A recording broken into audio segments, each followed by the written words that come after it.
12시 많은 참여 바랍니다. 자, 이어서 미국 현지 연결해서 자세한 내용들을 알아보겠습니다. 김한희 특파원입니다. 안녕하십니까? 네, 안녕하세요. 네. 자, 뉴욕 증시가 오른 날보다 내린 날이 더 많은 그런 주인 것 같습니다. 계속해서 간밤에도 부진한 모습을 보였는데요. 현지 분위기는 어땠습니까? 네, 뉴욕 증시가 반등에 실패했습니다. 3일과 4일 폭락세 뒤 어제 숨고르기에 들어갔던 뉴욕 증시는 오늘은 급등세로 출발했습니다. 장 초반 3대 지수는 4%대 내외로 폭등했는데요. 하지만 미국이 9일부터 중국 제품에 50% 관세를 더해 모두 104% 추가 관세를 물리기로 했다는 소식이 투자자들을 투매로 돌려세웠습니다. 협상이 시작되면서 관세 전쟁이 누그러질 거란 기대가 무산되자 증시는 하락세로 방향을 튼 건데요.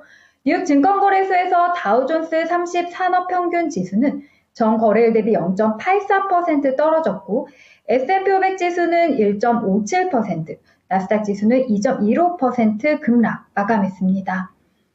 매그니피센트 세븐 빅테크는 폭등세가 폭락세로 돌변하는 심각하게 불안한 모습을 보였습니다. 엔비디아는 오전에 8.4% 폭등한 105.85달러까지 뛰며 100달러를 회복했지만 중국 관세 충격에 하락세로 방향을 틀어 결국 1.37% 하락했습니다. 테슬라는 초반 7.4% 폭등한 250.44달러까지 올랐지만 중국 관세 충격과 트럼프의 석탄 산업 부활 선언에 급락세로 돌아섰습니다. 중국의 보복, 테슬라 배터리 산업 타격 우려가 겹쳐서 테슬라는 폭등세를 접고 4.9% 급락 마감했습니다. 알파벳과 아마존, 메타는 2%대 내외로 하락 마감했습니다. 애플도 오늘 급등락 경험했는데요. 초반 4.9% 급등한 190.34달러까지 치솟았지만 상승세 모두 반납하고 역시 하락하기는 했지만 낙폭이 훨씬 작은 0.92% 하락에 그쳤습니다. 애플은 3일 이후 4거래일 동안 주가가 23% 폭락하면서 시총 1위 자리를 마이크로소프트에 다시 내줬습니다. 오늘 마감가를 기준으로 마이크로소프트 시총은 2조 6,400억 달러, 애플은 2조 5,900억 달러를 기록했습니다. 애플 주력 생산기지가 있는 중국 관세율은 내일부터 104%가 더해집니다. 특징주로는 유나이티드 헬스그룹을 비롯해 의료보험 기업이 강세를 보였습니다. 유나이티드 헬스그룹은 5.65% 뛰었는데요. 미국 정부가 메디케어 어드밴티지 플랜에 대해 정부 지급금을 예상보다 높게 인상한다고 발표하면서 수혜가 예상됐습니다. 미국 최대 규모 방위산업체 로키드 마틴은 베트남이 트럼프 행정부와 상호관세를 협상하기 위해 미국산 군수품 수입을 확대하기로 하면서 5% 뛰었습니다.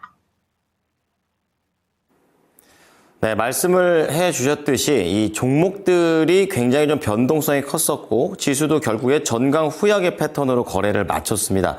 아무래도 이제 여기에 영향을 미쳤었던 것은 어제도 그랬지만 트럼프 대통령의 관세 영향력이 계속 미치고 있는데요. 자세하게 짚어주시죠. 네, 오늘도 트럼프의 관세로 주식시장의 널뛰기는 이어졌습니다. 관세 협상 기대감으로 주요 지수는 오늘 오전 4% 안팎 치솟았지만 미국이 상호 관세에 맞대응한 중국에 50% 추가 관세를 부과하겠다는 입장을 재차 확인하면서 수직 악화했습니다. 캐롤라인 레비 백악관 대변인은 오늘 브리핑에서 중국에 대한 50% 추가 관세 시행과 관련한 질문에 9일 오전 0시 1분에 발효된다고 답했습니다. 그는 보복 조치를 하는 건 중국의 실수로 미국은 맞으며 더 세게 맞받아친다면서 그것이 104%의 관세가 시행되는 이유라고 설명했습니다. 앞서 트럼프는 지난 1월 20일 취임 후 중국에 10%씩 두 차례에 걸쳐 추가 관세를 부과한 뒤 9일부터는 중국에 34%의 상호관세를 매기겠다고 밝혔는데요. 중국이 반발해 미국과 같은 수준의 보복 관세 부과로 맞서자 트럼프는 전날 50%의 추가 관세를 더 얹어 재보복하겠다고 위협했습니다. 미국의 경고가 현실화되면 내일부터 대중 추가 관세는 트럼프 2기 집권 후 누적 104%로 올라가게 됩니다. 월가에서는 미국의 극단적인 관세 정책과 불확실성으로 경기 침체가 초래될 수 있다는 우려와 함께 증시가 앞으로 추가 조정을 받을 거란 관측이 확산되고 있습니다. 호라이즌 인베스트먼트의 스콧 레드노는 하락의 근본적인 이유는 정책 불확실성이라며 근본적인 이유가 해소되거나 최소한 방향성이 명확해질 때까지 기술적으로 바닥을 찍는 건 불가능하다고 진단했습니다.